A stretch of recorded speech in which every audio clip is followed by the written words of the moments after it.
The best late-night conservative talk show in America, Sackheads Radio. And listen, there are no people better on the air to give you the best in conservative talk than Sackhead Sean and Sackhead Clint. And we're working on the immigration papers for a certain other guy who happens to work there, too. For those who are tuning in around the world to the best in late-night conservative talk, Sackheads Radio. Sack News. Sack News. Radio. Sack News. Sack News. Radio.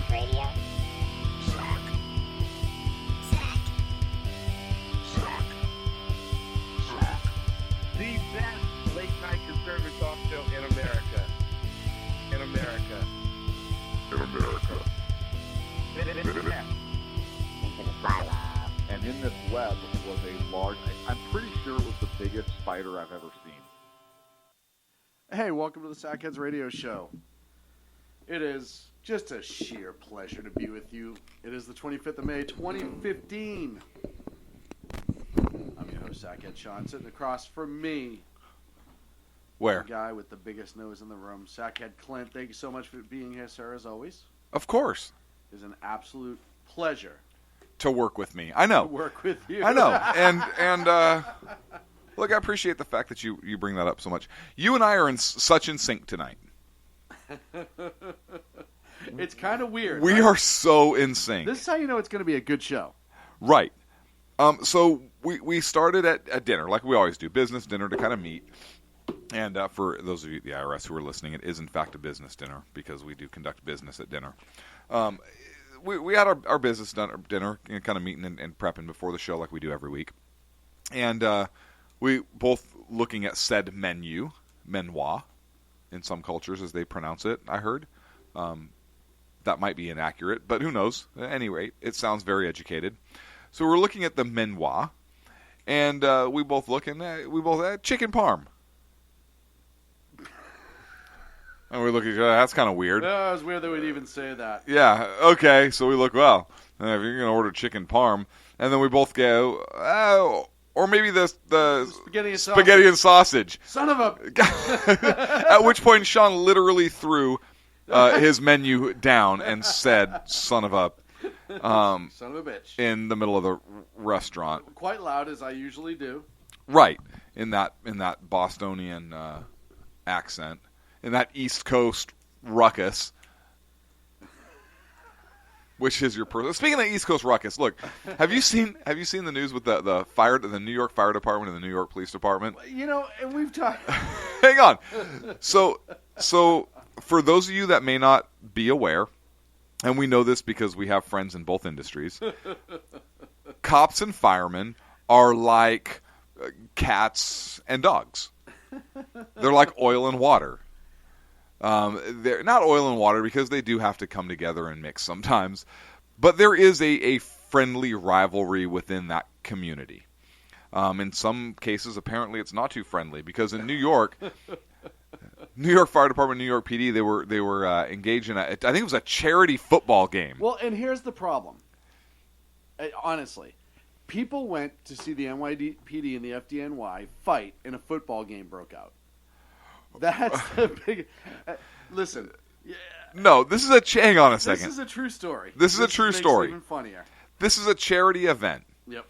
And people are there to watch, to let them see this charity football game or whatever. When all of a sudden a fight breaks out, and this is there was like a potential late hit.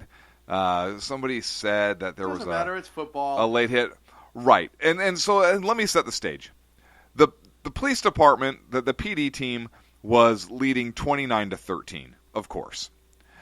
And Of course. what? Nothing. Go on. Yeah. And so this is late in the fourth quarter, and the New York Fire Department's quarterback was tackled kind of near the New York the PD sideline. And the fire guys rush across the field after the play, which, by the way, there was no penalty called. Okay, that's good. They run across the field, the field, and then they start a big verbal confrontation. Totally normal. And then the fighting breaks out. Well, yeah.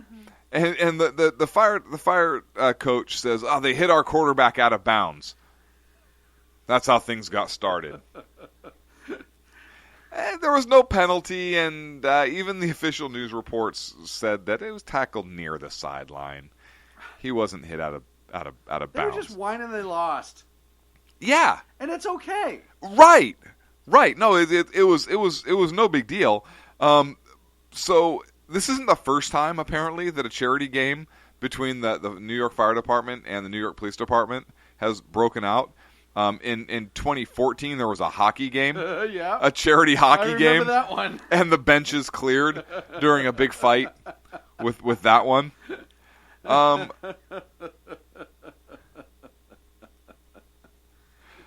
So, Well, listen, shit happens. you're right. And it's part of football, and it's the competitiveness of the sport.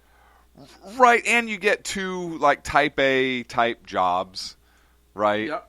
And then it's obviously the competitive nature. Now that turned unfriendly, but there usually is that banter between the fire guys and the police guys or gals and peoples. So I thought that was a funny story. I thought that was an interesting all story. for a good cause. Hey, listen. Right, fight for a cause. Why you not have call it that? boxing matches for charity all the time. Right, why you not? got both. They actually should have charged more for the tickets for the 2-to-1. They should have. And fight for the cause. Fight for the cause. That's what the next What was important is the charity made money. Right. That's really the most important thing. It really is. But so let's do this. Let's propose Oh, no. to the New York Fire Department and the New York Police Department that your next event is called Fight for the Cause. Fight for the cause.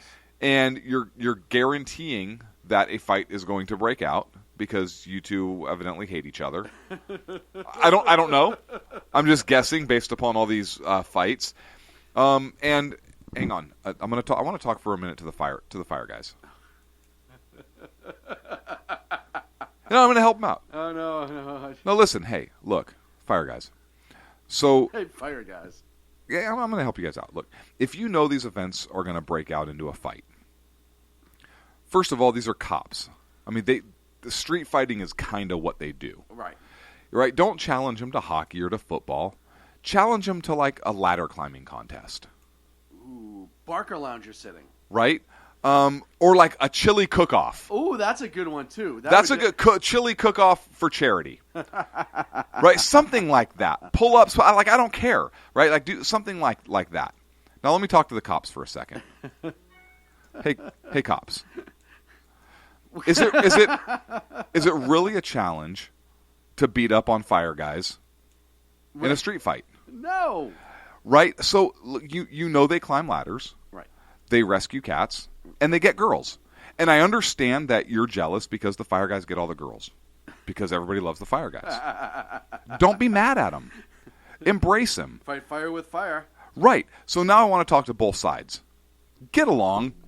This is a charity event. You guys work together. Right? Like if seriously, if there's a house on fire, the fire guys have the balls to go in and handle business. And cops, you get to hang out outside. I'm sorry. Right? And when somebody's shooting at people, hey, cops, you get to go in and handle business because you guys have balls. The fire guys get to wait until everything, oh, yeah, we'll just wait out here until everything's fine. All right? Just bring it together, folks. Have a little sackhead love. Well, of course, Jersey Joe, our resident firefighter at Right. SHR Media, is immediately, because we have so many fires here that we need a firefighter on staff all the time, Right. is immediately... Because everything we do is putting out fires. Right. One's about to be put out right now. And you know how many fires I actually have Joe put out for us on a regular basis? So, Right. it is... Joe, please don't get your feelers hurt. This is satire. All he's saying is just have the police department put down the donuts and stop fighting. And this is true. Listen, this is another issue. How many cop friends have we talked to? This 30, is the issue, 40, right? 50. Because look, fire guys are eating chili, right? They're Tri-tip. eating prime rib. They're eating tri-tip. Right. Those guys can cook. What are the cops eating? They're drinking coffee out of a styrofoam cup and eating donuts and stale bagels. I mean, I'd be upset too.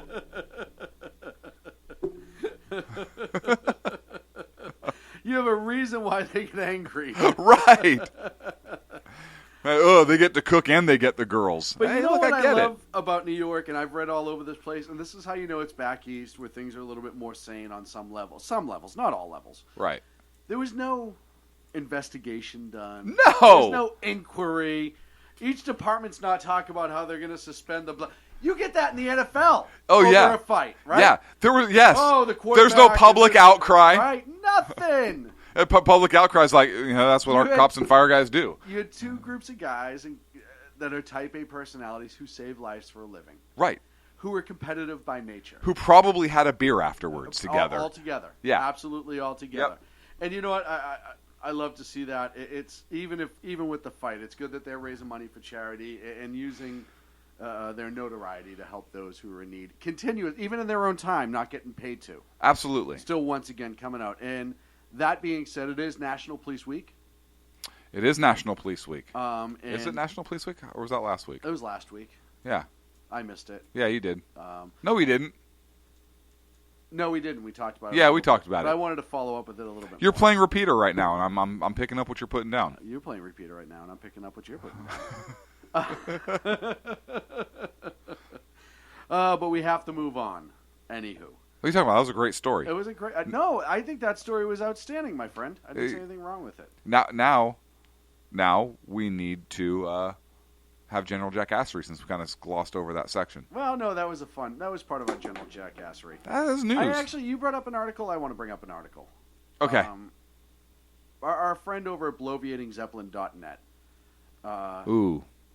BZ, wrote a great article, and it's titled, and I quote, "Note to Speaker Ryan, fuck you." I think it was blank.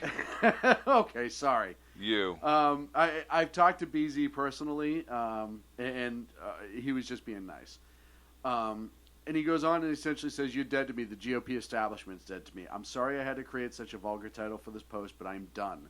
Ladies and gentlemen, the GOP are working hand in hand with the leftists to bring down the nation."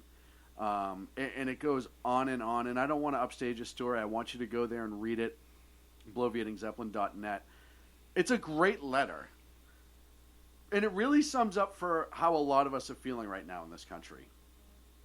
With the refugee status, with the current election, et cetera, et cetera. I think he really kind of hits to the point. It's very well written, as is all of his articles. If you read a lot of his articles, he does a really good job. But definitely check that out.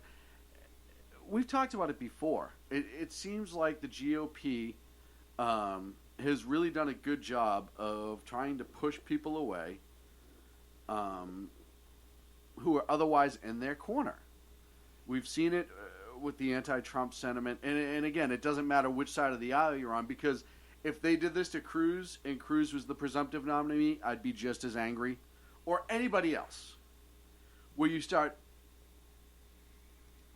showing me that because it's not the person you think it should be, that you're going to start slamming the divide.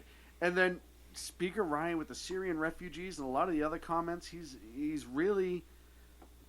just getting away from the core values yet further of conservatives. And he wonders why. And a lot of there are people out there who are Republicans who are wondering why there's such a rift right now with conservatives. It's shit like this. People are angry. Mm-hmm. Not just the Trump thing, but the Syrian refugee thing. 10,000 Syrian refugees. And they're not doing anything. That, like I wrote in the article a couple weeks ago, the simple fact that they've done nothing to fight Obama on his policies over the last couple of years. They've done plenty to attack each other nonstop. The GOP can rip each other apart better than anybody I know. But they haven't done much towards Obama. Yeah, the House has passed 52 repeal Obamacare, but the Senate hasn't acted. Dave, you're right, 300,000 refugees. I'm sorry, 300,000 Syrian refugees. But the GOP hasn't done squat. Mm-hmm. But they sit here and they love to tell us why we shouldn't vote for somebody. They love to tell us why we should accept the Syrian refugees. And they go against what their voter base wants on a lot of different things. Mitch McConnell in the Senate has yet to push through a repeal of Obamacare. Look at how many bills he's pushed through that has pork for his home state. He can wing those things through like an NFL quarterback throwing a ball through a hula hoop. All day long, no problem whatsoever. Maybe not Mark Sanchez, but everybody else. But when it comes to going after what the problem is, they can't do it. Look at the election right now. You think they're going after Hillary? No. Bernie? No. Trump? No. Wait. What was the What last was one? What was I supposed to say? Trump goes after himself. He does, and we'll talk about that. We'll talk about that. But that's not the point. The point is we keep hearing how the party has to be brought together. And the leadership and the House, the Senate, Speaker, Mitch, Reince Priebus, that little wheeze bag, haven't done anything to unite the party. Nope. And then, in some ways, they're going to turn around and do kind of what we're about to do and blame Trump for some of the stuff. But the reality is, he's been Trump right along.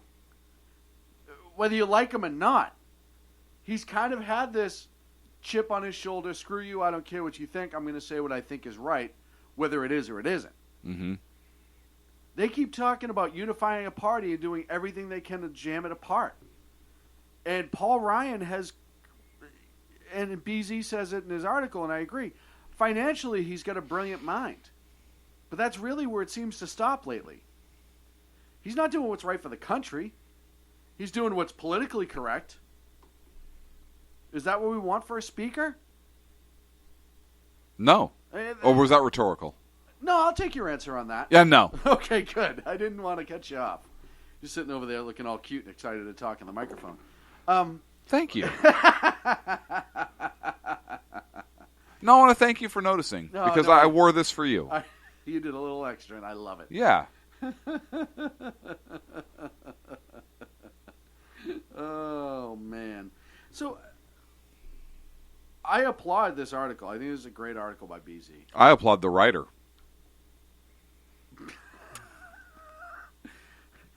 You got me on that one. You're right. I applaud the writer, too.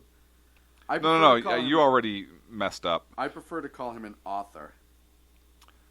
But you call him whatever the hell you want. Yeah, I call him a writer. So, speaking of Boston,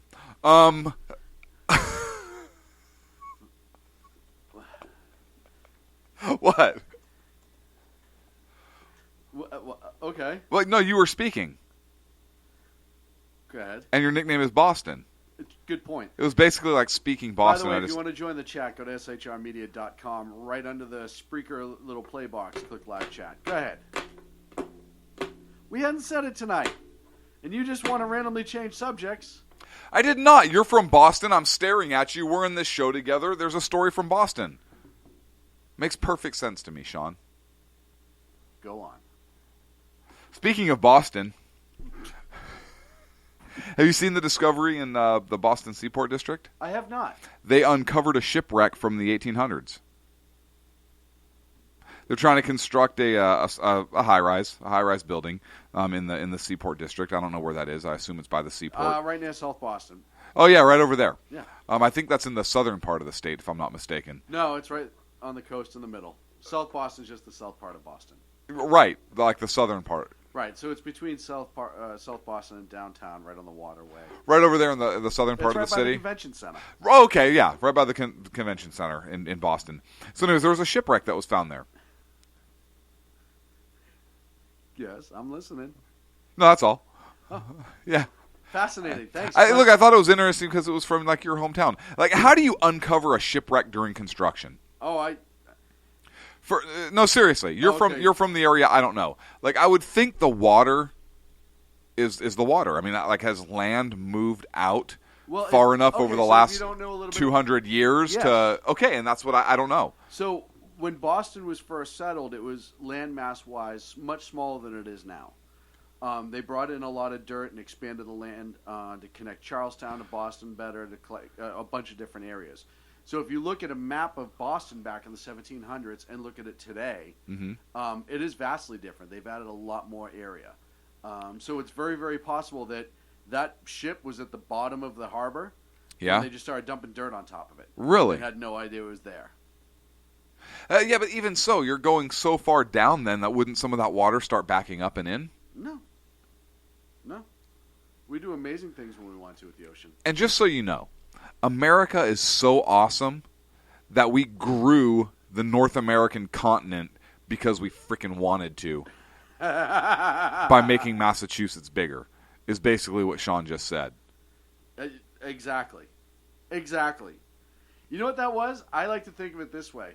We wanted to bring the fight to England so much more that we were willing to build a land bridge over to England and kick their ass. Right. That's how I look at that. And we started to.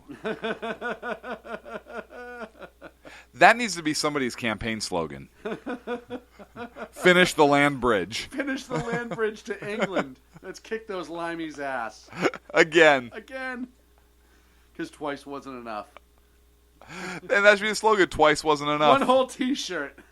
Twice wasn't enough. Twice wasn't enough. What's twice? What is twice Kick wasn't England's enough? ass. Twice wasn't enough.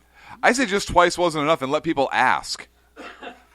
Right? Have like the American flag, like the old one, like the circle of stars, versus the Union Jack of Britain, and just be like twice wasn't enough. But what's that from? Is that from like a soccer match, or from like cricket or croquet, or like what is that? And you're like, no, wars.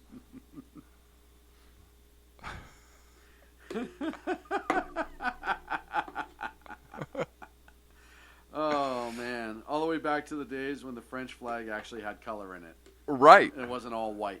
Right. Although I think they're starting to get some of their color back. Lately, they've been showing a lot more color. And to follow up, it's looking more and more like the Egyptian airliner that went down last week while we were on the air. Explosion. Is looking more and more like an explosion. More recently, the smoke in the cockpit went off. There's apparently audio between air traffic control and the tower. Between air traffic control and the tower? Air traffic control and the pilot saying that they were making an emergency descent. And that there was something wrong before it dove in. You have a lot of inside people leaking some stuff out, as you often do. I don't know how much of it is credible. But it's looking more and more like it was a terrorist attack. If there was an explosion, I guess it's possible that the explosion took place on board the aircraft, right? In the cargo hold, or if it's person-borne. Well, it's at 37,000 feet. Unless it got hit by a missile, I think. And that was my question. Were there any surface vessels in the area? Because they would have noticed another radar track, I would imagine, right? Unless it was a stealth aircraft of some kind. Mm-hmm. And I don't know what Russia's technology is. Depending on what radar they're using, and depending on the missile, you don't have to be more than 20 miles away. You don't even have to see the airplane for it to hit. Right. Or if but I'm wondering if something would have picked up. You're in the ocean, you could be hundreds of miles away. Right, and that's what, so surface contacts wouldn't be. I wonder if they're tracking surface contacts also, and kind of overlaying some of that. I'm just curious. I don't know. But yeah, it is looking more and more like it was a potential terror attack. Trump called it potentially. Yeah. He didn't wait around. I mean, it's sad, but this is. Right now in this day and age, you're more likely to be right if you call a terror attack. I mean, we said last week that it was most likely going to be a terror attack. And look, more and more places are taking this stuff seriously. California taking it very seriously. A series of bills just passed the California Senate outlawing most guns. Right, so that would be huge. Which would be huge, right? Because if guns are outlawed, then terrorists won't be able to get them. So that's awesome. Yeah, they're win, terrorists lose. Yep. So they're trying to outlaw the bullet button and banning all high capacity magazines over 10 rounds. Let's talk about that after a break, because I had an interesting conversation with somebody who was duped by that bill. So I want to talk to you about that after the break, right here on the Sackheads Radio Show, live on the SHR Media Network. Conservative media done right. You're listening to the SHR Media Network. Breaking news. According to the latest report coming out of SHR Media, a merchandise store to support both the Reaver of Common Sense and SHR Media has just been unleashed to the general public. Be forewarned that this site can be contagious and numerous items can be purchased to support the best news programming. Go to Reaver.one website and click on the store link to check out the merchandise.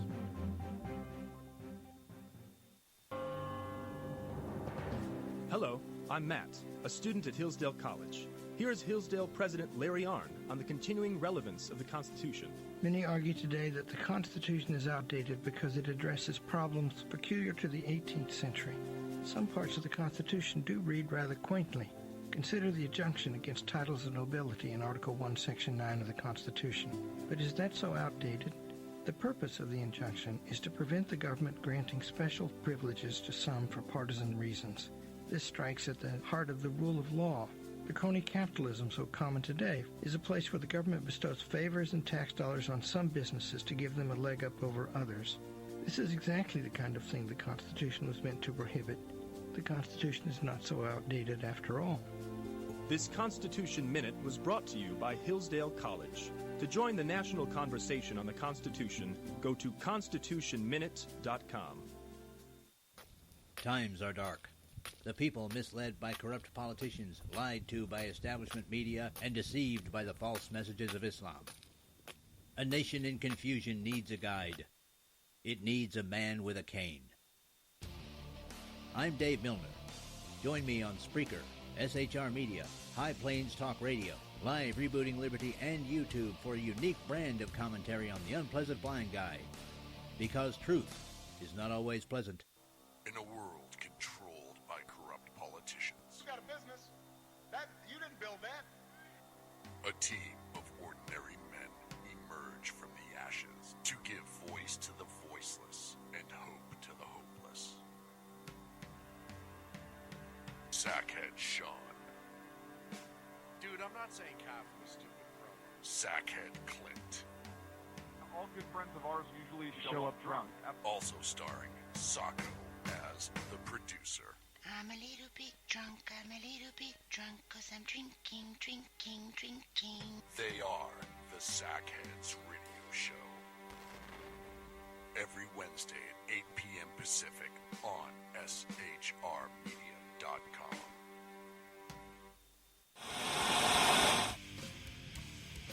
Beware, the Jersey Takeover is here.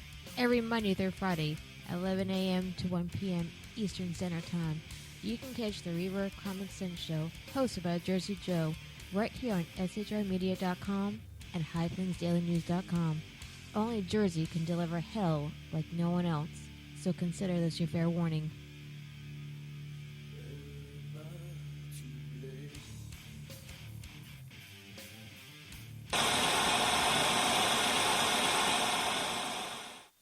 Conservative media done right. You're listening to the SHR Media Network. Hey, welcome back to the Sackheads Radio Show. Just had a great meme sent to me by one of our friends and listeners. It's Bill Clinton laughing and clapping. He says, "If I just realized if Hillary wins, I get interns." So before the break, we were talking about California with this whole sweeping bout of gun laws. California. It is so adorable, the crap you try to pull and act like you're trying to save people's lives. It really is. It's just cute. California passed a litany of bills that are sitting on Governor Jerry Brown's desk. One of the biggest ones right now is about the bullet button. Now, for those outside of California, the bullet button on a semi-automatic AR-15 style rifle and other semi-automatic rifles, but really it applies to the AR-15, goes in place where the magazine drop goes. So instead of pushing the little button on the side and the magazine drops, you have to have what's called a bullet button. And essentially, it's an indented hole where that button would go that you have to take the tip of a 5.56 or 7.62 or just about any round that comes to a point and push it in to drop the magazine and change it out. Now, the theory behind that, however misguided it was it would slow down the amount of reload time a potential active shooter would have in an active shooter situation. A lot of it was based on the North Hollywood bank robbery shootouts back in the early 2000s. And one of the things that came out of that, it wasn't that the police didn't have the appropriate weapons to fight the bad guys. It was that they were changing magazines too fast. So in comes the idea of the bullet button. Flash forward to today. They are proposing now to outlaw. Oh no, the it bullet passed. button. Well, it passed. It has to be signed. Passed the Senate. Yep. Has to be signed by the governor. Proposed to eliminate the bullet button. Now, I've already had one friend.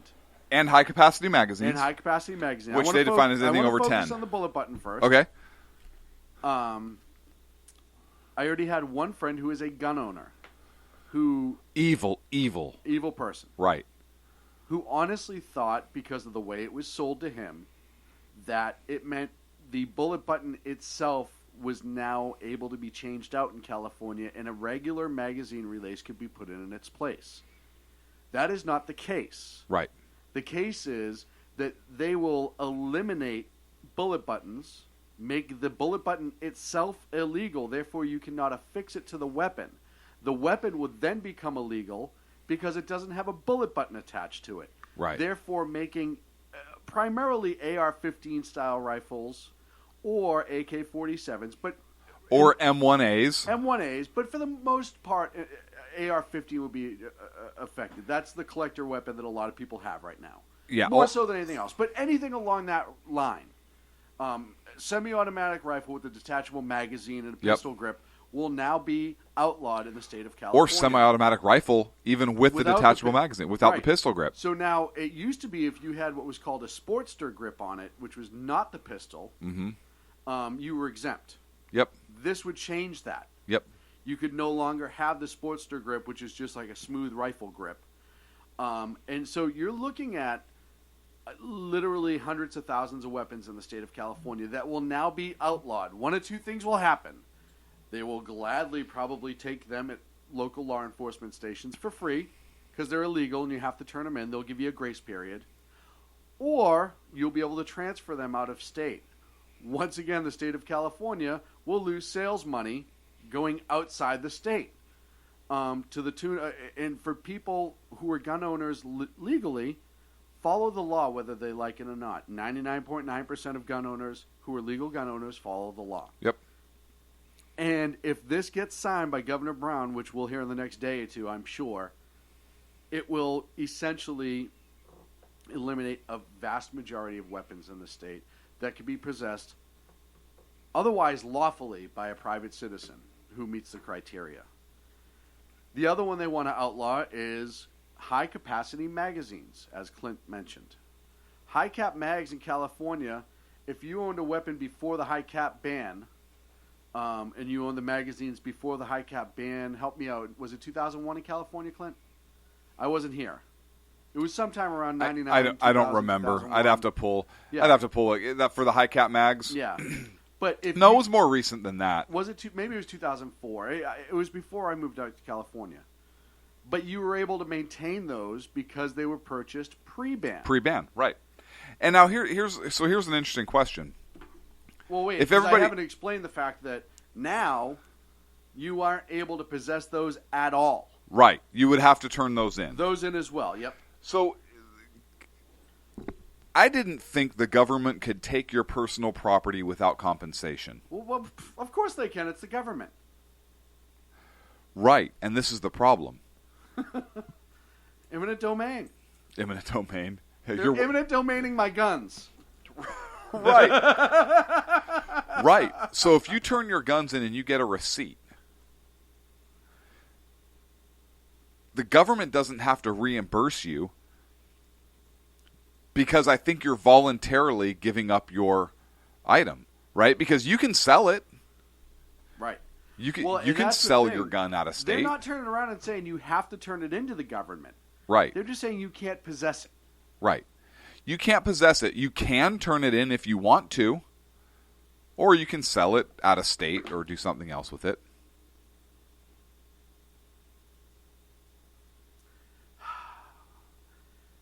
Folks, when we talk about government going too far, And one of the things they used was the San Bernardino yes, killers. Correct me if I'm wrong. never And should have possessed the weapons. I don't have the facts right in front of me, so I'm going from memory.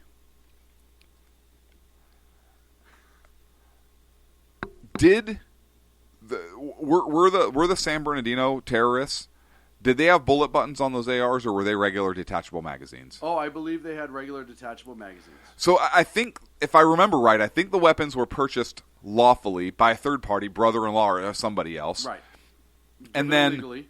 right, and then they were modified illegally, I believe, and I believe high capacity magazines were also used, which were still illegal at the time, because I'm pretty sure they didn't have those pre-ban. I'm pretty sure you're right. So, if I'm recalling the facts of this case correctly, and anybody in the chat room, please feel free to correct me if I'm wrong, because I'm literally just kind of going from memory here. But I believe that they did things with those guns that they should not have done. They shouldn't have possessed them to begin with. That's kind of my point. Right. It was even if they were the weapons So initially they were were already in violation of a law prior to the incident. right, but the weapons were lawfully purchased. Mm-hmm. But then I believe they were illegally modified, Mm-hmm. transferred, and they had magazines that they shouldn't have had. Technically, they were in a law violation when they conspired to commit the act with those weapons as well. Right, but we're talking just about the weapons No, but, violations I mean, here. Right, I understand. Yes, yeah. Technically, they were violating the law when they were conspiring to commit a terror attack. Right. Right. And why didn't that stop them? Because it was illegal. It wasn't. It's not illegal specifically in California by state statute to not engage in a terrorist activity at that date and time at that particular location, specifically using those weapons. Right, but they'll tell What me part when of I this can are water you? my friggin' lawn. What Go on. part of this are you not understanding, Sean?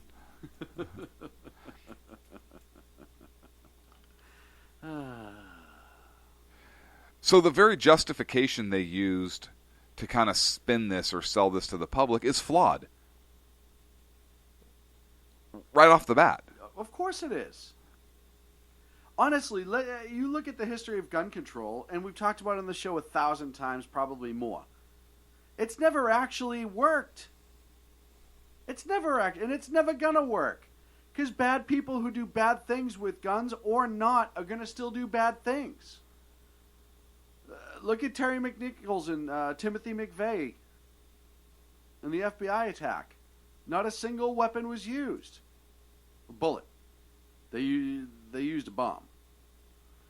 Look at the World Trade Centers. The first bombing and then the actual 9/11 incident. Mm-hmm. You look at cars that have been used as weapons over and over again. Evil people are going to do evil shit no matter what laws you have on the books.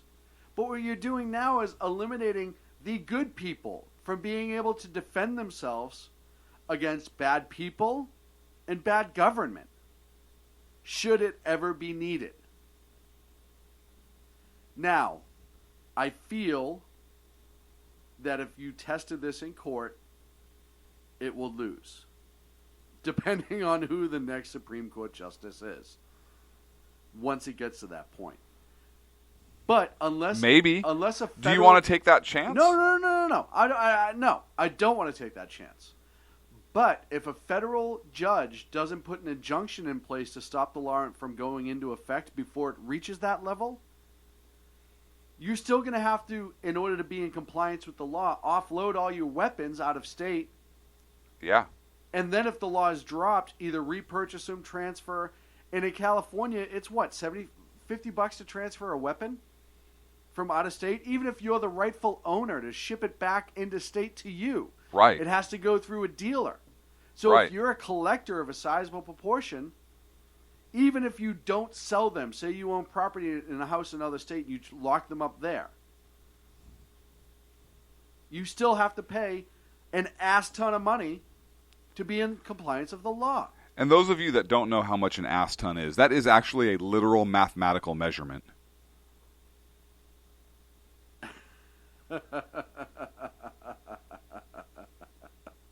It's not even metric. No, it's not. So you just have to look at the big picture. Folks, when I talk about gun control, I'll say this over and over again. The left will never come out and say, we want to ban all guns. It's not going to happen. You're not going to hear those words come out of their mouths. You didn't hear it from the left back in Germany with the Jews. They didn't just come out and say, as a matter of fact, they were allowed to have guns, weren't they? They tried it first, if you look at history. Hitler tried it first to kind of just outright start getting rid of Jews. And people pushed back immensely. Mm-hmm. So what did he do? He demonized them in public eyes, made up all these lies about them. Are you equating the Jews to gun control? Yes! They removed their weapons, and then they were a controllable mass. If you told me that California was trying to pass a bill that if you're a registered conservative, that you had to wear a giant C on your chest, I would not be shocked anymore. They keep pushing further and further left. And even if you don't want to own a gun, you don't want to lose the right to own a gun. Because it's not necessarily you. It's everybody else. I go back to Penn and Teller talking about gun control and talking about the Second Amendment and why it was written the way it was written. Because we had just fought a war against a tyrannical government, and the founders wanted to make sure that if the need ever rose again to have to do so, we were prepared. That's the basis of it. Yes, we can also hunt and sports shoot and all this other stuff. The Second Amendment wasn't founded because the deer were coming after us. Right. We weren't attacked by large English deer. Right. And then it's also defense in an otherwise lawless state that is becoming more and more lawless, like California. Yep. Where people are being released from prison because they didn't commit a nonviolent crime this time, but they have a violent history. Mm-hmm. But this specific one was just DUI. And it was an accident. It wasn't on purpose. I mean, it wasn't any sort of crime like that. He was just drunk and killed 5 people, so we're just going to let him out early. You have to understand, the left has a long-term goal. And that long-term goal, depending on which side of the left you can believe, is the socialist peaceful utopia where everyone gets along and everyone has equal things and blah, blah, blah, blah, blah. And I believe that there are some people who believe in that for the right reason in their mind, that everything will be wonderful and magical, and it's because they just don't know the truth. And then you have those who outright feel that they are more important and better than everybody else and want to be able to control them. If guns are so bad, why is it that every single elected politician above mayor, and even some mayors, are protected with guns? They're not protected with no gun zones per se. Yeah, they're in their buildings, but even then, the only people in that building allowed to have guns are the government. Mm-hmm. But the reality is they protect themselves with guns. Well, that's because they're afraid of other people with guns. No. You've had politicians and other people be attacked with all sorts of devices. You need to realize, and this isn't conspiracy theory time. This is a look of history and how it repeats itself. And you look at other atrocities since World War II where people have been disarmed and then slaughtered. You look at the attacks that take place, mass shootings in this country. Anything over 4 in one single incident's a mass shooting. That's the technical definition. Not suicide and all the other crap that the administration tries to push out when they talk about gun violence. By the way, suicide isn't gun violence. no more than hanging yourself is a domestic suicide or a domestic violence act. Just because a weapon was used doesn't mean it's gun violence, so knock it off. But the reality is what it is. They trump up these numbers all over the place to scare people. Look at Australia, prime example. Australia, that was only, 5-6 years ago? Now they're talking about reversing it. England, they've done it twice. The first time was before World War II, and they were begging for our guns when they were feared that Germany would invade. And we sent them ours.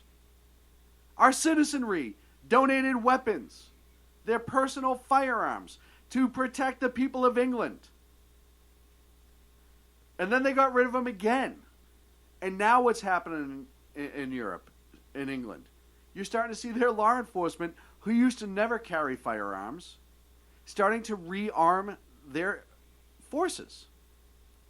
Because the threat is so great right now. You look at Australia, as Agate pointed out in the chat room. 6 years ago, crime is through the roof in Australia. Specifically, person-on-person crime, assaults, robberies, all these other ones. And they're talking about reversing it. After they had the incident, I want to say it was last year in the coffee shop, where ISIS member took people hostage, etc. Yep. They started to have the conversation. Hey, we need to reverse this. And they probably will. They're to the point where if you want to have a hunting rifle, you have to have a permit. And I believe in some municipalities, you have to store your weapons at the police station and check them out to go hunting for a period of time. Like they're on parole.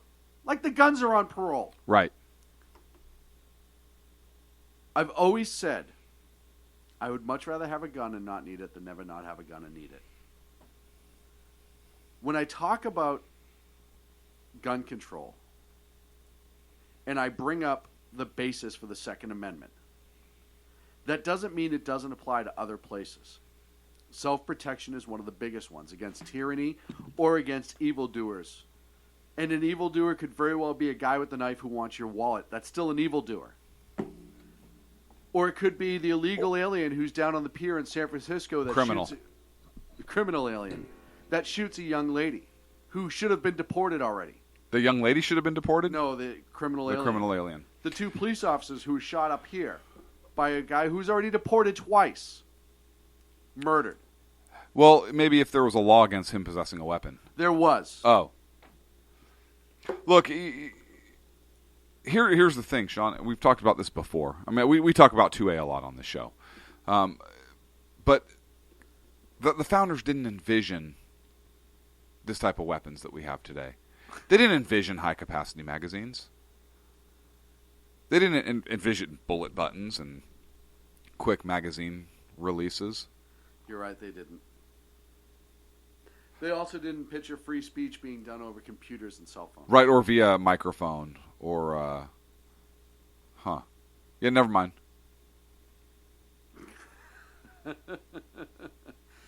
And for those people who want to argue, oh, government would never do that, blah, blah, blah. Okay, that's fine. What if there's a natural disaster? Hang on a second. Yes, government would do that. Yeah, it would. But there are people you're not going to be able to convince of that. They're just... you have to have secondary arguments. There is a reason why it is illegal for the military to engage in a law enforcement function in time of peace. Right. You cannot have armed members of the military. You need a declaration from the governor or a war declaration. That's for National Guard. Right. Right. Or a war declaration for Congress. Right. You cannot have members of the military just come in and work operations in your streets. Right. Armed. Yeah. And take action against citizenry if something happens. Right. Could you imagine? If members of the military wanted to conduct some kind of operation amongst in city streets or among the citizenry? Look at the outcry that went out for Jade Helm. Right. Right? Can you imagine if that operation Jade Helm, if it got out, that there were active duty military folks actually armed and that they were prepared to take action if something happened? Could you imagine that headline or what would have happened? It's pathetic. It's absolutely pathetic. And so I understand the outcry when Jade Helms. You remember when we covered stories on it and stuff. And I mean that's just one example of the military. So yeah, the government would, and I'm not saying this government would do that, although there's been some interesting things that this administration has done for sure. I don't care who's in office. Let's put it that way. Yeah. The potential for tyranny is always there. Always. Because the temptation for power. And man is fallible. And our leaders are human. And they are fallible. And you can have somebody going into office with all the right intention. Look, this is why I think term limits are a big deal. Huge. Because power corrupts. Right. Absolute power corrupts absolutely. So, yeah, the Second Amendment. I wish it were the first. Look, hey, Congress, how about this? I have an idea. I'm gonna talk to our men and women in Congress for a moment. Oh, good. This should solve a lot. Yeah. Hey, Paul. Talking to you, Paul. Why don't you get off your ass and introduce a constitutional amendment and just take all doubt away from the interpretation of the Second Amendment? Mm-hmm. Or, hey, states. I'm going to talk to all the state governors and assembly bodies here.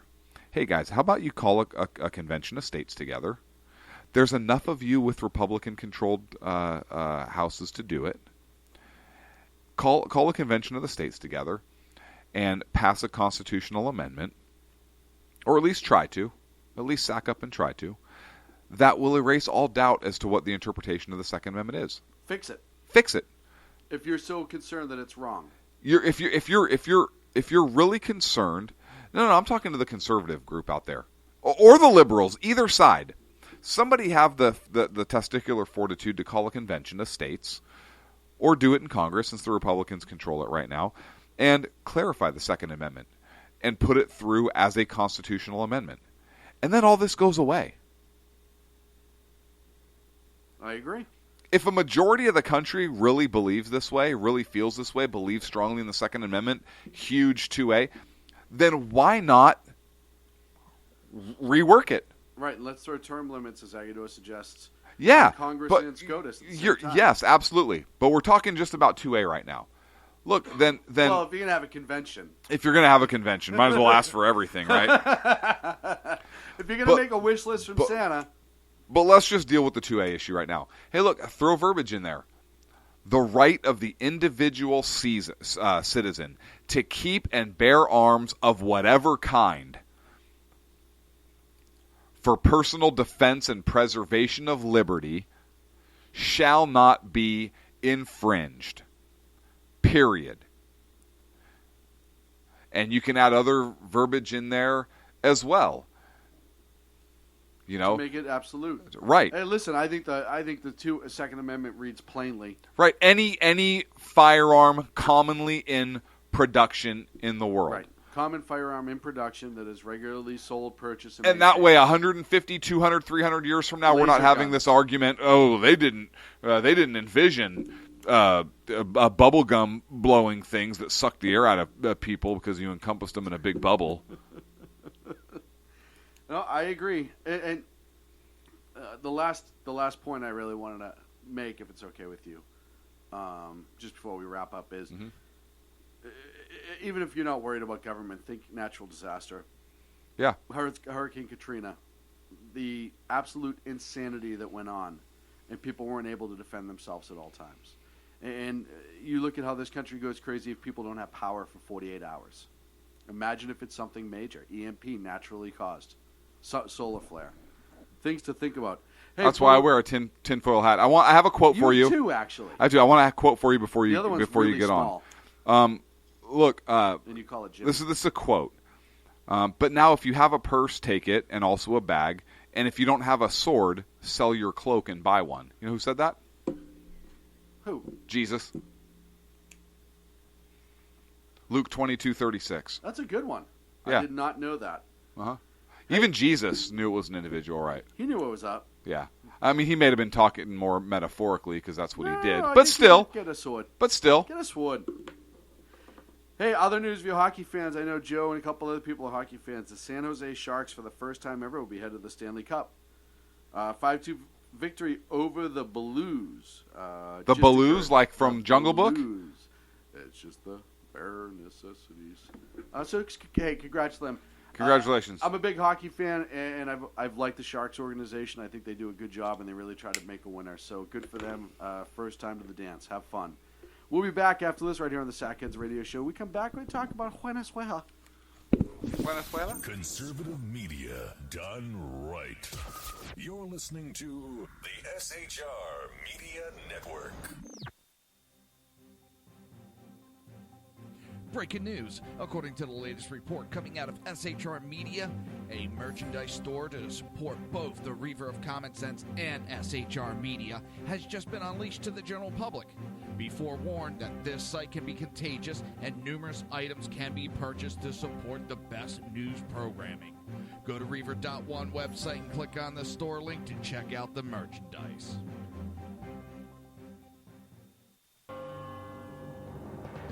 Hello, I'm Matt, a student at Hillsdale College.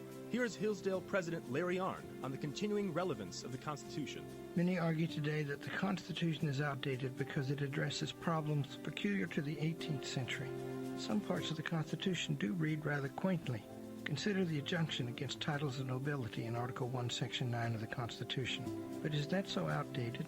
The purpose of the injunction is to prevent the government granting special privileges to some for partisan reasons. This strikes at the heart of the rule of law. The crony capitalism so common today is a place where the government bestows favors and tax dollars on some businesses to give them a leg up over others. This is exactly the kind of thing the Constitution was meant to prohibit. The Constitution is not so outdated after all. This Constitution Minute was brought to you by Hillsdale College. To join the national conversation on the Constitution, go to constitutionminute.com. Times are dark. The people misled by corrupt politicians, lied to by establishment media, and deceived by the false messages of Islam. A nation in confusion needs a guide. It needs a man with a cane. I'm Dave Milner. Join me on Spreaker, SHR Media, High Plains Talk Radio, Live Rebooting Liberty, and YouTube for a unique brand of commentary on the unpleasant blind guy. Because truth is not always pleasant. In a world controlled by corrupt politicians, You got a business. That you didn't build that. a team of ordinary men emerge from the ashes to give voice to the voiceless and hope to the hopeless. Sackhead Sean.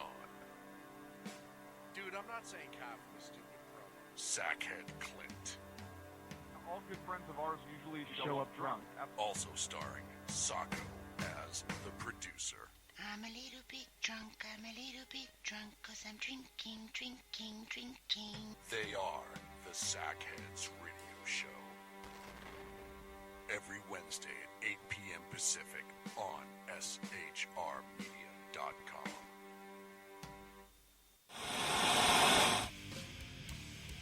Beware, the Jersey Takeover is here. Every Monday through Friday, 11 a.m. to 1 p.m. Eastern Standard Time. You can catch the Reaver Common Sense Show, hosted by Jersey Joe, right here on SHRmedia.com and HighPlainsDailyNews.com. Only Jersey can deliver hell like no one else, so consider this your fair warning.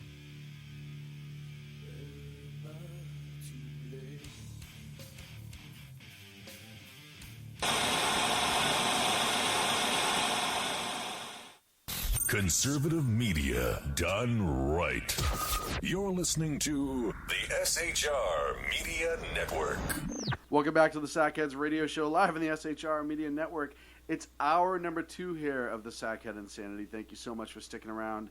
Or if you're freshly joining us, welcome. Go to shrmedia.com, click live chat right under the Spreaker play box if you want to join the conversation in the chat room. So I want to say thank you to all the well wishes I got on social media, I tore my ACL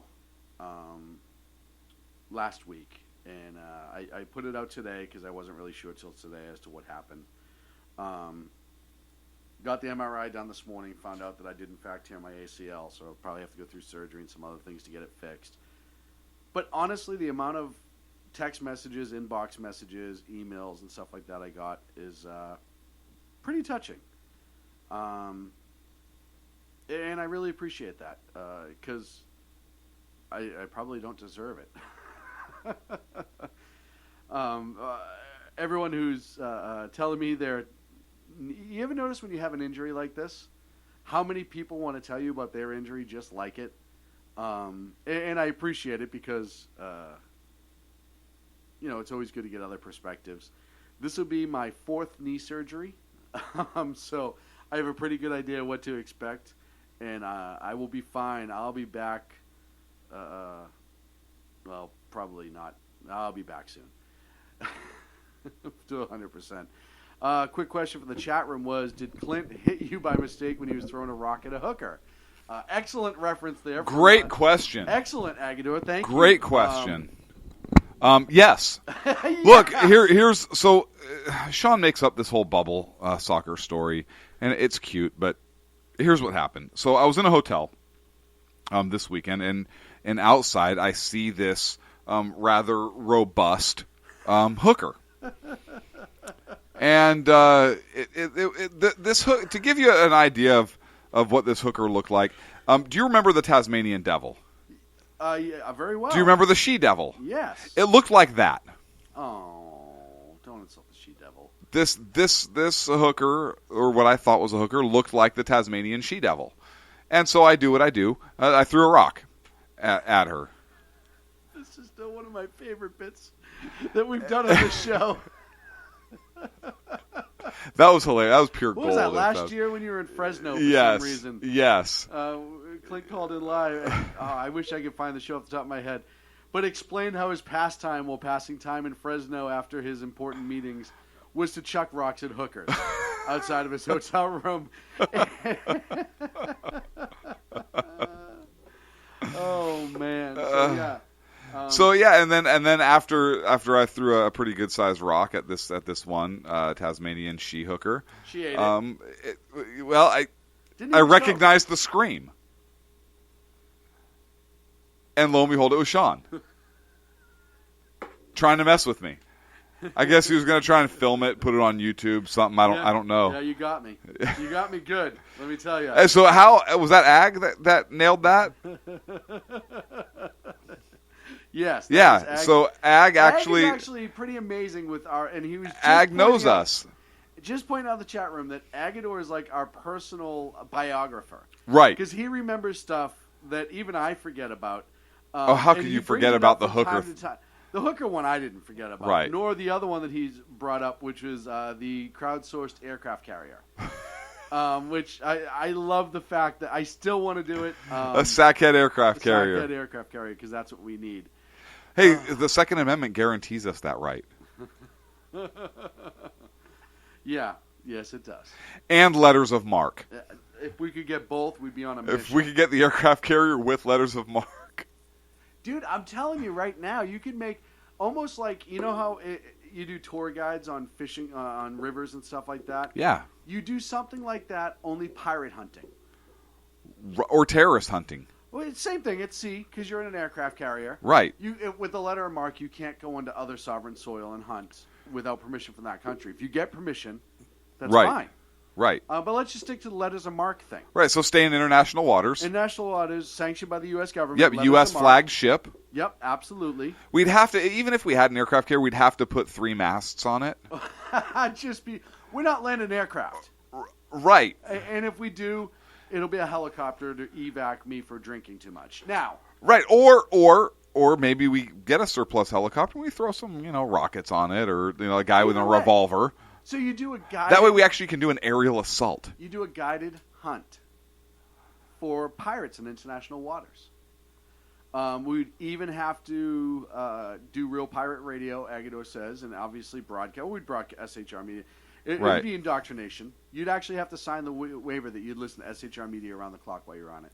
Right. I just think that'd be And click on all the ads. Every ad that pops up, you have to nonstop click at on it. Right. SHRmedia.com. Just add, Right. Yep. add. So I think it's a brilliant idea. We need to get back to planning that out. I want to talk a little bit about Venezuela. I have a plan. Is it possible that we can raise the Oriskany from the Gulf of Mexico? We can give it a shot. Here we go. Hear me out on this. Okay. We take balloons down to the bottom of the ocean. Float it. Right? We have helium cartridges. Mhm. We blow the helium cartridges out. How many balloons with helium cartridges would it take to raise that? 10. I'm thinking maybe 12. Okay. All right. That might be a better one. I say we give it a shot. Let's do it. Are you waiting for an argument? No, I'm waiting for confirmation. Let's go do it. Let's go dive the Oriskany. Attach a couple balloons. Let's go dive the Oriskany. You know that old chestnut. I'm sure we get it to the surface, it'd float, right? Agador saying ping pong. Jersey Joe says do it with ping pong balls. Ping pong balls. Great story about ping pong balls in this one show I saw in Mexico. Hear me out on this. We don't have time. We have to get to Venezuela. Okay, let's go to Venezuela. So, 5 years ago, Venezuela was the socialist utopia that everyone wants America to be. Yeah, so much energy that they don't even know what to do with it. Hugo Chavez was president.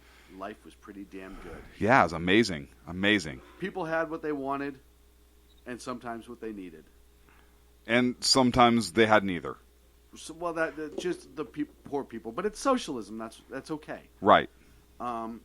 Much like Bernie Sanders in this country and his cohorts are pushing that socialist utopia dream where everyone's equal and everything's distributed equal. You're given what you need, not what you want, but you learn to make do.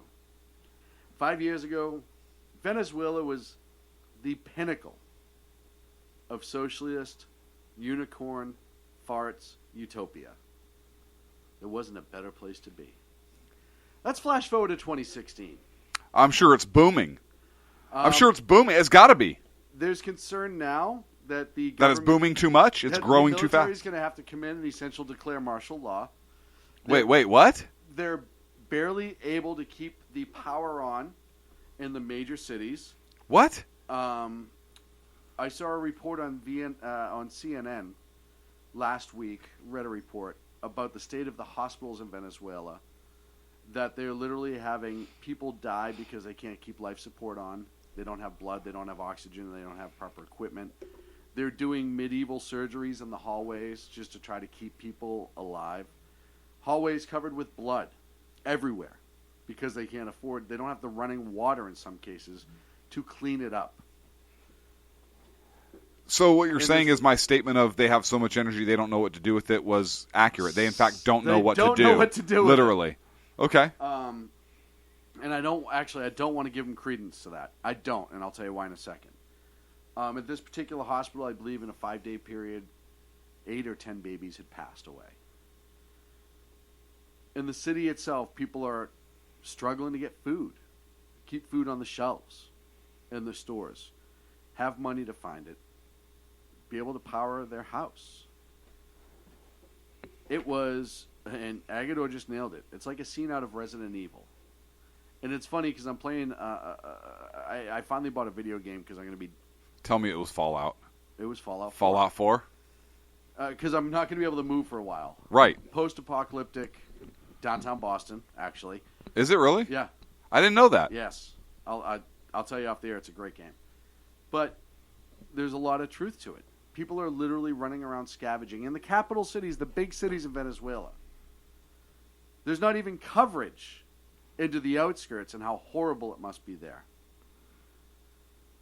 The president of Venezuela is vowing to not change things, that they'll fix it with the system they have. The opposition, who's trying to push it back to a capitalist form of government like it used to be, is being squashed, not heard in the press, etc. We are not seeing regularly the amount of conflict from people in the streets fighting with the government, and the government's ignoring it. Why? I don't know. Well, because we see with Bashar al-Assad and other totalitarian and or socialist communist leaders that the rich and those in control, no matter how bad it gets for the people on the street and the citizenry, look at North Korea. They live like kings. They continue to live like kings. Because socialism, communism, doesn't work the way everyone thinks it does.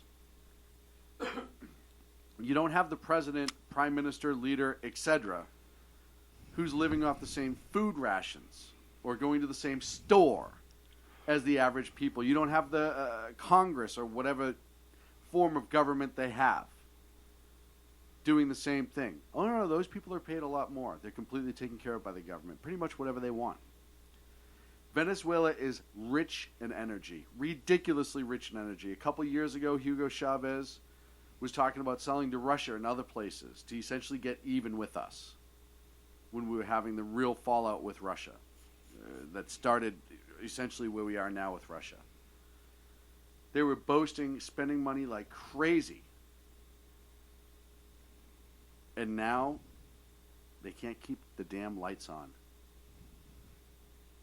When you look at socialism in this country, you see Bernie Sanders, a lot of others on the left, hell, some on the right, and they don't even realize they're being socialists. Talk about these socialist programs. Obamacare, not a socialist program per se yet. It's on the cusp because right now there's still free market entities involved. Yes, you have limited options, much like socialism. However, it's going down that road. United Healthcare, who is one of the biggest private entities that is involved in Obamacare, medical companies, who everyone says if they fall and they have to pull out of Obamacare, the system will collapse and we will be at a single-payer system. Almost like it was designed that way. Socialist. Weird, healthcare. right? Absolutely strange. Weird. Because we were talking about this. What, 8 years ago? ago? Never mind. The funny part is, all reports right now is that United Healthcare is paying out $400 for every $5 they make with Obamacare. For every $500 they make? $5. Oh. With Obamacare. That's a problem. That's not a made-up number. That doesn't work. When you look at socialism, and we argue against socialism, the common argument from socialists is, well, it just hasn't been done correctly in modern times. How about ever? Venezuela was the one they were touting for the last few years. Look at Venezuela, look how great it is, and blah, blah, blah, blah, blah, this, that, and the other thing. It's fallen. And it only took 10 years, start to end. It's fallen. When I say Bernie Sanders is true to himself, he is a socialist. I don't deny that.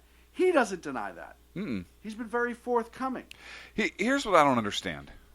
I mean, I understand it, but here's the idiocy of that argument and that viewpoint. Mm-hmm. Our country has existed for how long? 200 years? I don't want to do math right now. Right? Under 200, just under 250 years. Mm-hmm. And our system of government that was established by the founders created the greatest, richest nation the world has ever known. The most generous nation that the world has ever known. You look at who funds the UN. You look at how much relief is given from the United States to countries after major disasters and when things are going on. We are the most generous nation on the face of the earth. We're the most prosperous people on the face of the earth. We are blessed with individual liberties. The freest society that the world has ever known.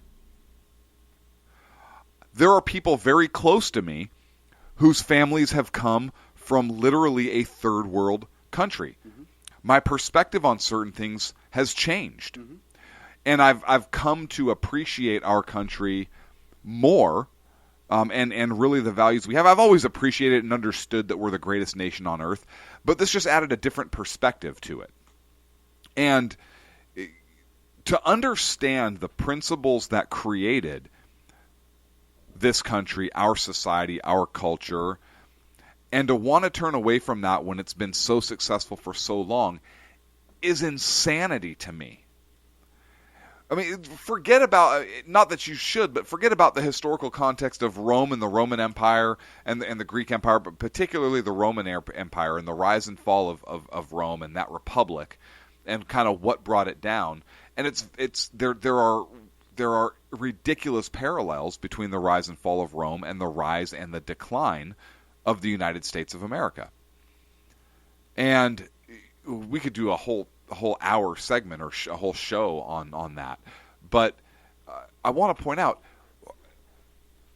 and I think I understand how it happened, and one of the reasons it happened is through our education system and the indoctrination of our children, where we don't learn that America is exceptional anymore. We don't learn about American exceptionalism, American entrepreneurship. We don't learn about the founding principles that really made our nation as great as it is. The crap that's being fed to our kids is America's oppressive, it's imperial, it had slavery, and blah blah blah blah blah. And look, our country's not perfect. We have absolutely had our mistakes, as every nation does. But we've come a long way to correct our mistakes. Mm-hmm. We have come a ridiculously long way to correct our mistakes. Yes. And if you think you're oppressed here in this country, I invite people who are in the LGBTXYZ, and I say that because I don't understand, I don't know all the letters, but the transgender, lesbian, gay, bisexual, that community, go over to the Middle East, see how free you are. Yep. Go to Russia, see how free you are. Yep. Go to China. You go see how free you are and how many liberties and how tolerant they are of you. And I say it all the time. The wheels that we hear from in this country are the ones who are very militant about it. Most LGBT people don't even want to get involved. Most of them want to be left alone. Well, most of them understand that most of us don't care. Like we support. That's your personal decision. Right. Whether we agree or disagree or whatever, that's your personal decision. We're not going to judge you as a person, or that's not a lifestyle that maybe I choose to live or you choose to live, but they choose not to live my lifestyle. So I have always been a lesbian. Right. So have I. But you know what I'm saying. They're not going to choose to live my lifestyle or your life, and that's okay. It's not like they hate us or, anyways. It's just complete lunacy to me that the people on the socialist kick, this leftist agenda, this living, breathing document, everything is always in flux. No, it's not. There is a set foundation of principles, laws, rights that got us to become the greatest and freest nation in the history of the world. Why would you get away from that? If you have a formula that you know works, if you have a formula and you know that this formula is going to give you $500,000 a year for the rest of your life as long as you just keep plugging in the same numbers, why would you change the numbers?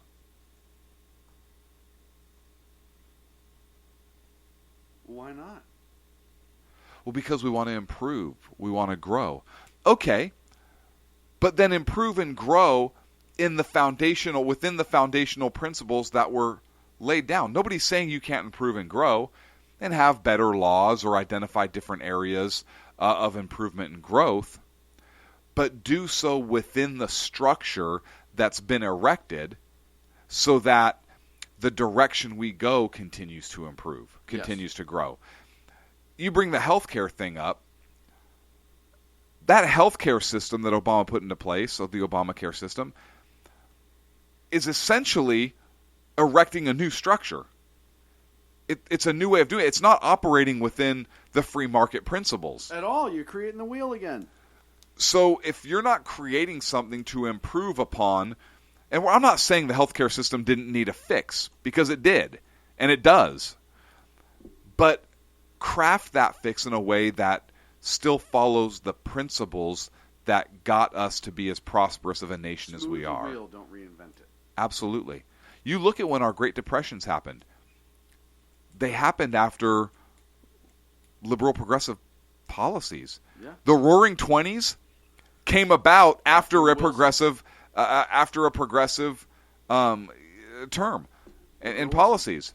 The Roaring '20s happened because we were pulled out of that, and we had a great series of prosperity. FDR did not get us out of the Great Depression through New Deal. He didn't. We learned that in schools. Right. But New Deal tactics probably prolonged the depression that we had. Right. The free market was not able to work. There were price controls. There were all these controls and regulations that stifled us. What pulled us out was Japan bombed Pearl Harbor, and we got involved in a war where we had to kick up industrial production. Mm-hmm. That's what pulled us out. Mm-hmm. It wasn't the New Deal that Woodrow Wilson put forth. Well, you also look at, some of the most prosperous times in this country in modern history. You had the 50s after World War II. The 60s for the first half of it. And then all of a sudden it started to go downhill. The 70s with the oil crisis and all the other stuff. And then we had a pretty minor depression, but a depression nonetheless. 86 was the Wall Street crash. Was that the Black Friday, whatever it was, Wall Street crash? And then recently. All because we overspent and gave away stuff. You know, one of the biggest problems with the New Deal is the chicken in every pot. Well, who's going to pay for the friggin' chicken? Everyone keeps thinking... It amazes me when people think the government has this never-ending supply of money because on the news they see a printing press. They have no understanding of how economics actually work. It's amazing to me. They think that we get more money by printing it. They don't realize that it has to be based off something. Right now, it's based on a belief that it's money, believe it or not. Our current system on the Fed, essentially, it is belief that money is the only thing that keeps it afloat. Mm-hmm. You've made this analogy before, the statement before. I completely agree with you. If all of a sudden, everybody in the country turned around and said pots and pans are now the currency, it would be the currency. Yeah. Because at least then you had pots and pans that could decide how much things are worth. Right, you'd have something physical. We used to have the silver standard, the gold standard. We couldn't print more money than there was kept in the federal treasury.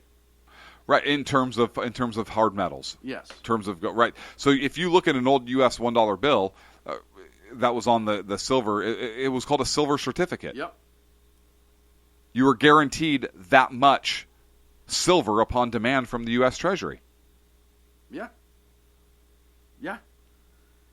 And that kept the government from being able to overspend and take out ridiculous loans and all the other things. You didn't have the amount of debt that we have right now because in order for the government to operate, it was kept inside the confines of that treasury. Now, because it's an imaginary system, you have $16 trillion in debt to friggin' China. You have a socialist trying to step into the White House and tell us socialism works. You have the cost of everything going through the roof. Everything. Inflation. All this other crap. And people still think that socialism is a good idea. Because they don't understand economics. Basic economics. You want to understand what it's like when you try to spend more as a government than what you have. Mm-hmm. Get your bank account. Take all the money out but $20 and try to write a $30 check. That is basic economics. Yep. You might pass it.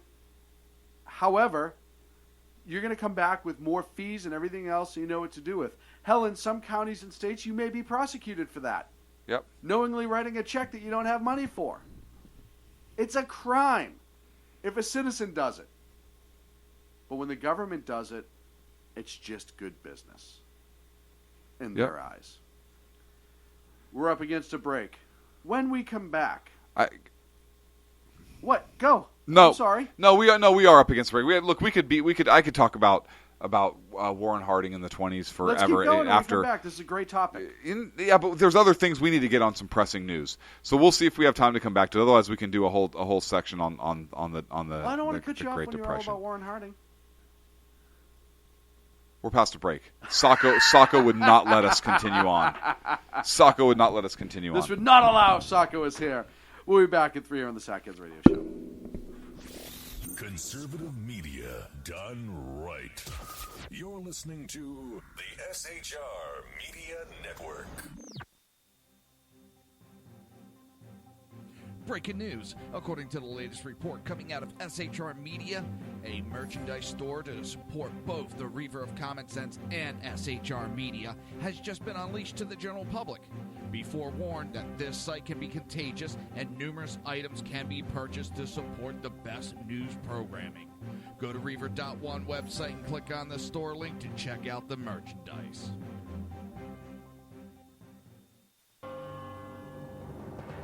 Hello, I'm Matt, a student at Hillsdale College. Here is Hillsdale President Larry Arnn on the continuing relevance of the Constitution. Many argue today that the Constitution is outdated because it addresses problems peculiar to the 18th century. Some parts of the Constitution do read rather quaintly. Consider the injunction against titles of nobility in Article 1, Section 9 of the Constitution. But is that so outdated? The purpose of the injunction is to prevent the government granting special privileges to some for partisan reasons. This strikes at the heart of the rule of law. The crony capitalism so common today is a place where the government bestows favors and tax dollars on some businesses to give them a leg up over others. This is exactly the kind of thing the Constitution was meant to prohibit. The Constitution is not so outdated after all. This Constitution Minute was brought to you by Hillsdale College. To join the national conversation on the Constitution, go to constitutionminute.com. Times are dark. The people misled by corrupt politicians, lied to by establishment media, and deceived by the false messages of Islam. A nation in confusion needs a guide. It needs a man with a cane. I'm Dave Milner. Join me on Spreaker, SHR Media, High Plains Talk Radio, Live Rebooting Liberty, and YouTube for a unique brand of commentary on the unpleasant blind guy. Because truth is not always pleasant. In a world controlled by corrupt politicians, You got a business. That you didn't build that. a team of ordinary men emerge from the ashes to give voice to the voiceless and hope to the hopeless. Sackhead Sean, Dude, I'm not saying cough from a stupid promo. Sackhead Clint, All good friends of ours usually show up drunk. also starring Sacco as the producer. I'm a little bit drunk, cause I'm drinking. They are the Sackheads Radio Show. Every Wednesday at 8 p.m. Pacific on shrmedia.com.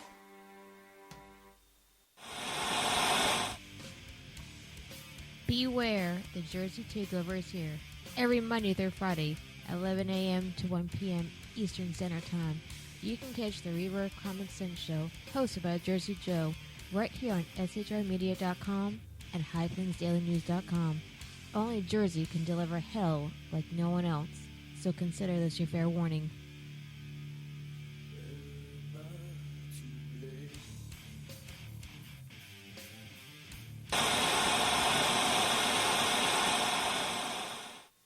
Conservative media done right.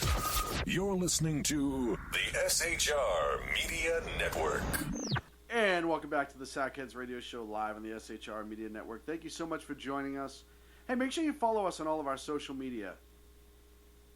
Sackheads on Facebook, SHR Media on Facebook, Sackhead Sean on Facebook, on Twitter, at Sackhead Clint, at Sackhead Sean, at Sackheads. You know, give us some love, damn it. That's all I'm saying. Give us some love. I had a great quote from somebody that I knew a while ago, and he said, "Love washes off."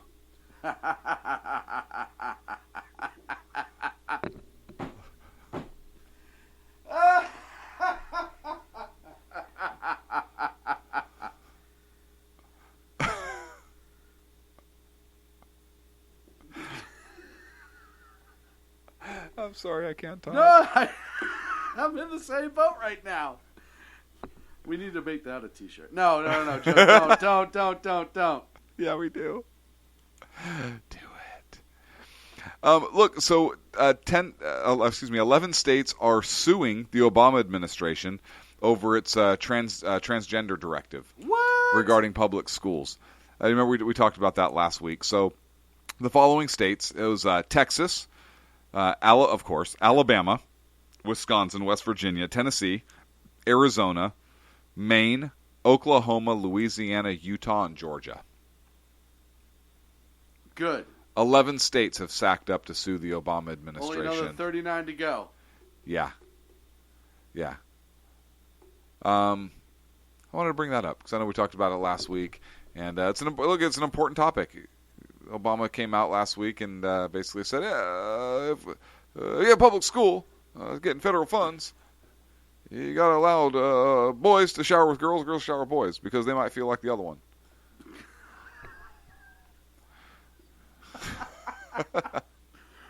Can you imagine if you were a kid today, or in this day and age? Dude, I would totally be the worst. Listen, I was a typical 15, 16, 17 Right, I'd be like, I am such a girl today.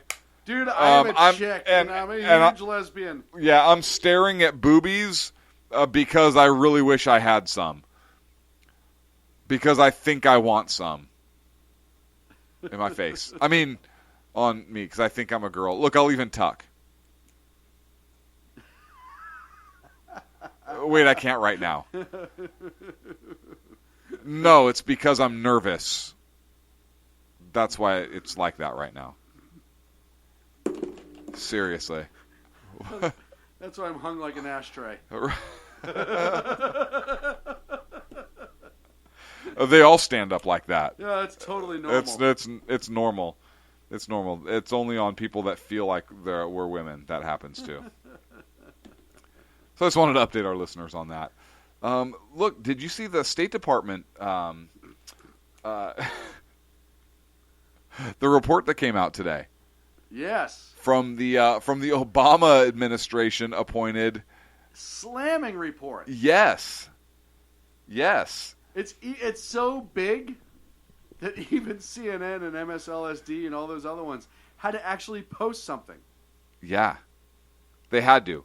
It was like Obama appointed guy finds Clinton violated an obscure policy. It was probably like their headline.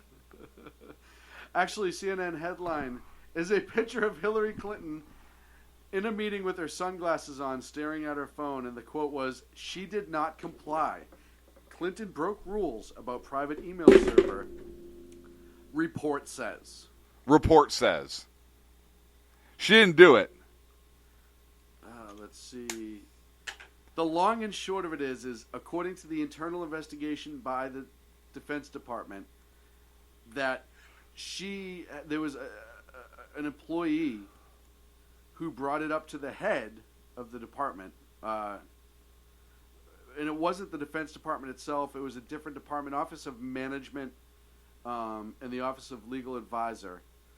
The guy who was in charge of that, who's since been removed, had a staffer walk into his office and say, "Hey, she has this server," and she was completely outside of her legal right to do so. So he essentially told her, the staffer, I believe it was a she from one of the quotes I saw, "Yeah, no, it's fine, and don't ever speak about this again." This was a manager, a high-tier manager. When confronted about a potential violation of our secrecy laws and acts, about a Secretary of State, Hillary Clinton, having a private server at her house in which she's answering emails via. A major concern. Don't ever talk about that again. She's a Clinton. She's Secretary of State weekend. Oh, just shush. Just shush. You shut your fat, whorish mouth, I think is the exact quote that he said. We're working to confirm that. We're looking to confirm that. the Inspector General's audit is pretty. It's pretty. It wasn't as harsh as it could have been. Right. But it did come out and say, look, the department, quote, was slow to recognize and to manage effectively the legal requirements and cybersecurity risks associated with the electronic data communications. So if it's slow to recognize and manage effectively the legal requirements, I just want to break that down for a moment. If you fail to recognize or manage the legal requirements of the speed limit, you're probably in violation of the speed limit law, right? Yeah. Because you're talking about legal requirements. If you fail, like we talked to, if this crazy law in California on guns passes, and a gun owner fails to recognize and manage effectively the legal requirements of gun ownership, they're probably going to end up going to jail, right? Right. Because if you're not managing the legal requirements effectively, you're probably in violation, is the logical conclusion. I think it's quite logical. So according to this report, if they're slow to recognize and manage effectively the legal requirements and cybersecurity risks associated with electronic data communications, then somebody broke the law. Well, yeah. That time. Luckily, that only happened like every day. The report goes back and says, "Oh, look, this systematic weakness happened long before Clinton's tenure." But then the report talks about how Clinton's failures and actions were far more serious than previous administrations. Mm-hmm. So, I want to know how the Justice Department does not file charges, if in fact they do not. Well, the good part is this. Here's the thing. When we've talked about this in the past, one of the things that we had to reiterate is the investigation needs to make sure that it's bipartisan, just to avoid the fact that it's a political hack job. Not because what she did was right and we're attacking her, but just to save the naysayers in that department.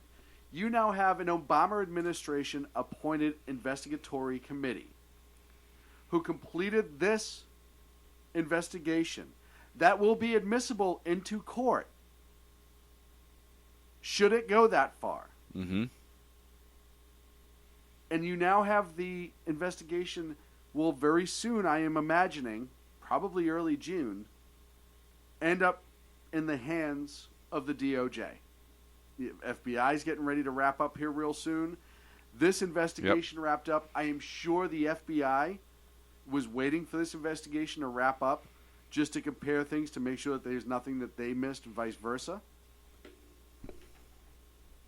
And you now can move forward. And listen, this is a leftist committee. It was the Obama administration.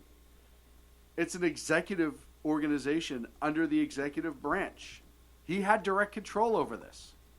As we saw with Benghazi, should he want it to be a different outcome than what should have happened, he has the power to do it. However wrong as it was. But in this case, it sounds like the right thing is being done. You have a woman who believes that she is untouchable and above the law.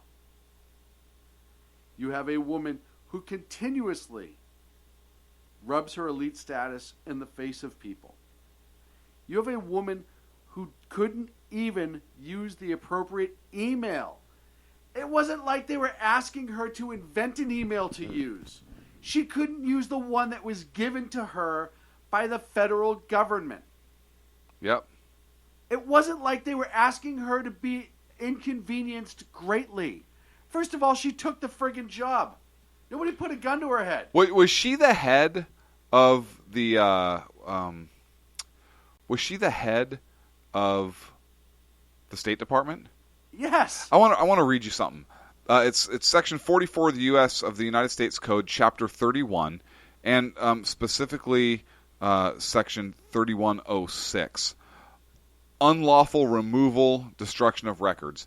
The head of each federal agency, that would be her, shall notify the archivist of any actual impending or threatened unlawful removal, defacing, alteration, corruption, deletion, erasure, or other destruction of records in the custody of the agency, and with the assistance of the archivist shall initiate action through the Attorney General for the recovery of records the head of the federal agency knows or has reason to believe may have been removed. Wait, what? Uh-huh. What? Uh-huh. And that's just little old me just doing a quick search. Just little you just doing a quick old search. Uh-huh. Yeah, it's absolutely mind-numbing. First of all, if anyone out there... So imagine what those really smart FBI folks could find. Right. People who actually have time. Right. And get paid to do it.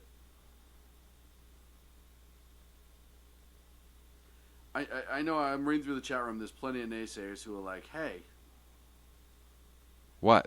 Do share. Obama will never let the prosecution happen. And we've talked before, there's no love lost between the Clintons and the Obamas. Right, there's not.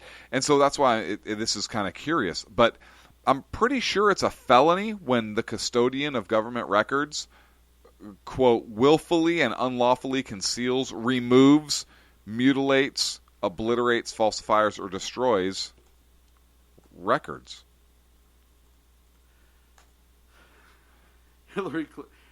White Mamba says Hillary wouldn't be eligible for hire at Walmart if she weren't a Clinton. 100% right. Right. 100% right. It's actually an amazing statement. Now, here's the interesting thing for this section.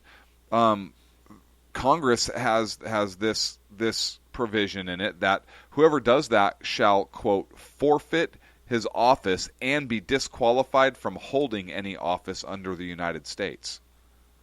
So as long as they can convict her on that one charge, she would that's not not the one charge I was talking about earlier. Okay. It's just for destruction of records. It's another statute, but yeah, with what she allegedly did, she should be barred from holding any public office. I agree. And it's looking more and more that the cards are stacking up against Hill Dog. Now, for those people who think that Obama would protect her, I think Obama would rather see Bernie than Hillary.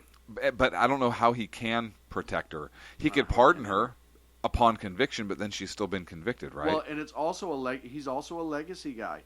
He cares more about his legacy than he does about what's going on.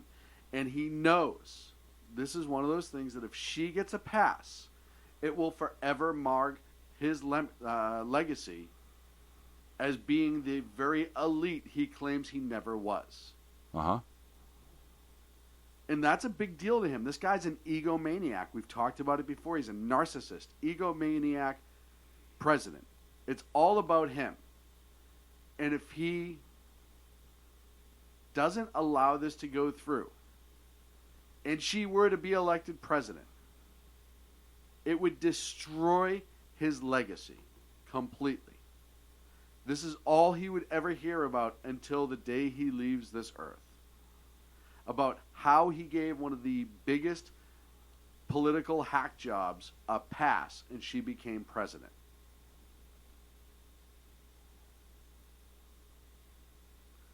So I think that there is too much evidence and there's almost too much public pressure for this to get a pass. I think a lot of people, even those who are quote-unquote Democrat Hillary supporters, understand that you have to kind of let the chips fall on this. You roll the dice. You're better off going to court and maybe there'll be a mistrial. Maybe the conviction will get thrown out. Maybe the probable cause will get thrown out. Something. Right. And hope for a legal BS approach. And still have eligibility. Bank on the fact that you're a Clinton. Yeah. And so, have eligibility in November. I don't think a trial would be over. Ooh. Right? Imagine if she were on trial, gets elected, and then convicted. Yeah. Can she pardon herself? I don't know. Is there anything that prohibits a pardon of oneself? Would she be sitting in Wentworth running the country? No.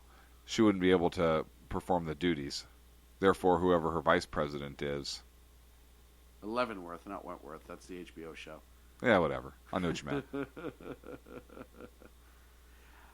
I still go back to what you said months ago when we were talking about this. I think she cops a plea real quick. I think no matter what, her lawyer is going to look at this and say, cop a plea, hope for a misdemeanor, and move on. There are still idiots that would vote for you.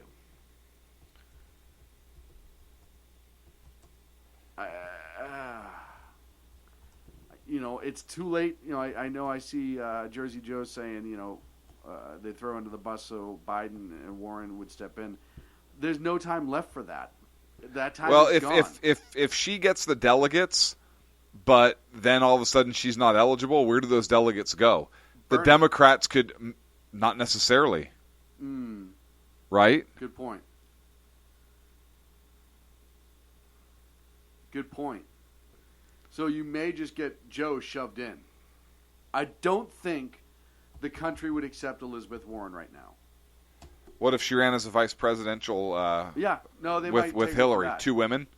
No, I don't think that would be enough. I think there's enough crazy there in public where people would shy away from that.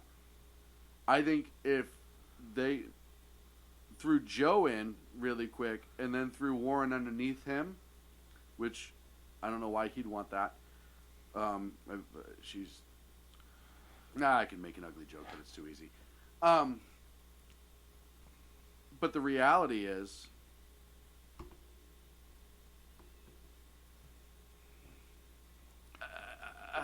they're just out of time. We're almost out of time. We still have 7 minutes. That's not what you're talking about.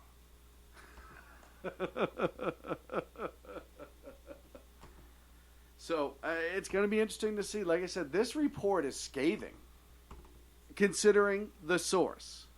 Right. Considering the source, this is a scathing report. It really is. You have a leftist president, a leftist government, investigating a leftist Clinton. And it still shows her plainly in the wrong. I just don't know how you cover this up because, more public records are to come out. Congress is going to conduct an inquiry, and they've been looking. You have to. Right. You have to charge her. This report, how could this Inspector General not come out with a report like this? They kind of did what it could, I think, in terms of not specifically accusing her of violating the law, but just of violating policy. So it stopped short, and it also kind of went back and said, oh, well, there were problems even before Hillary. So I think they did what they could. To try to, but it's politically, still there. But it's still there. Right. I think even they were like, we really can't just kind of make this one go away as much as we'd really like to. That's like being the last person in on a group assault. And be like, well, everyone else was doing it. It doesn't make it right. You don't have to go in and do it that way. Right. Everybody else just threw a punch, but you went in and threw a punch and a couple kicks and hit him with a lead pipe in the study. What? By Professor Plum. By Professor Plum. I was going to say with Miss Scarlet or Peacock. So it's going to be interesting to watch. 5.5 months, as Agador is pointing out, till the next election. November's not far away.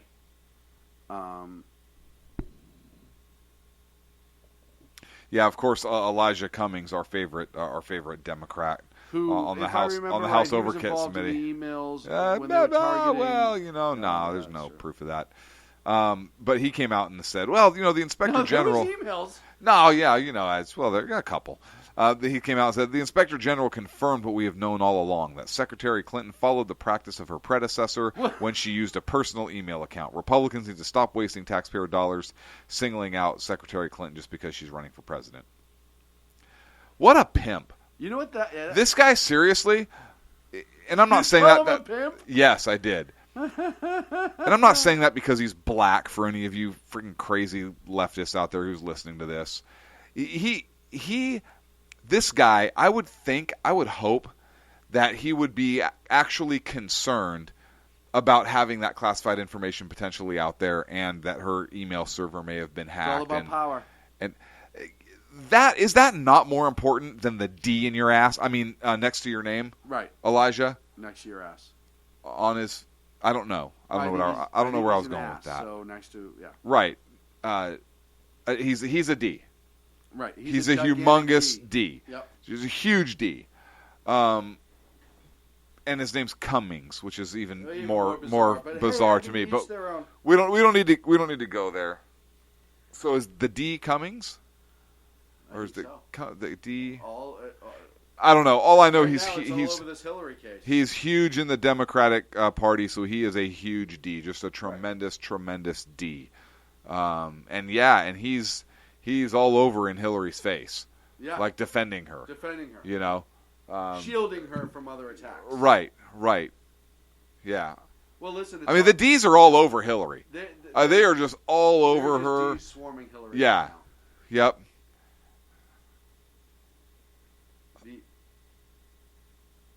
The long and short of it, it's all about power. He's afraid to lose power in the White House, and he'll say whatever he can. He's a lying sack of shit, and we all know it.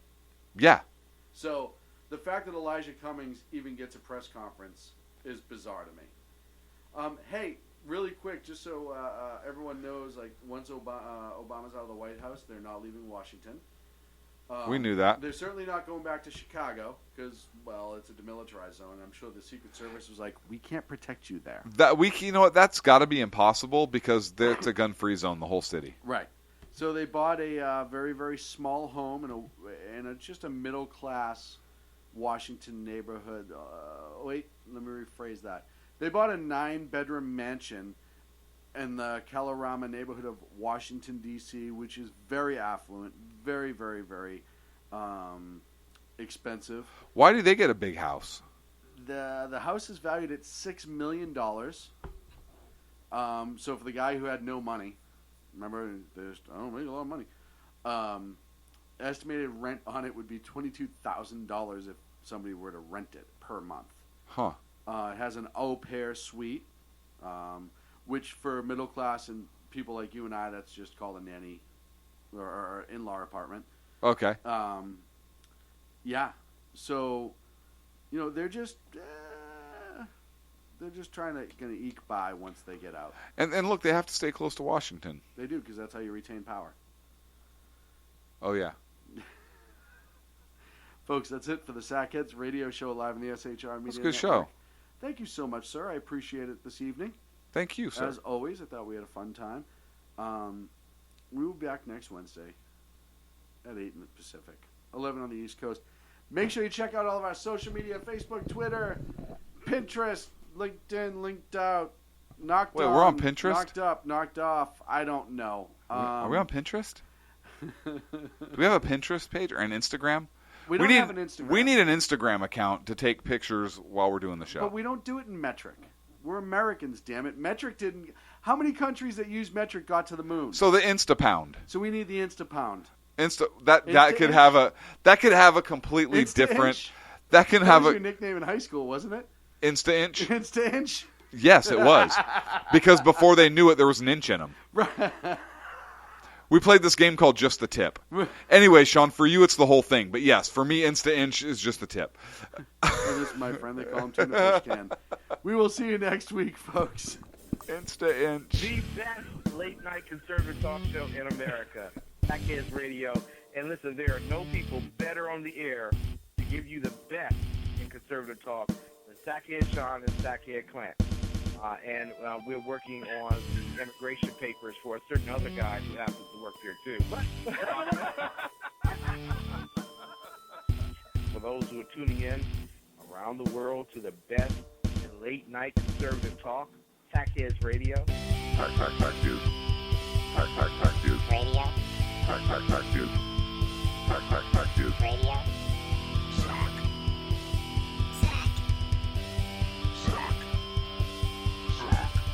The best late night conservative talk show in America. In America. In America. Into the silo. And in this web was a large, I'm pretty sure it was the biggest spider I've ever seen.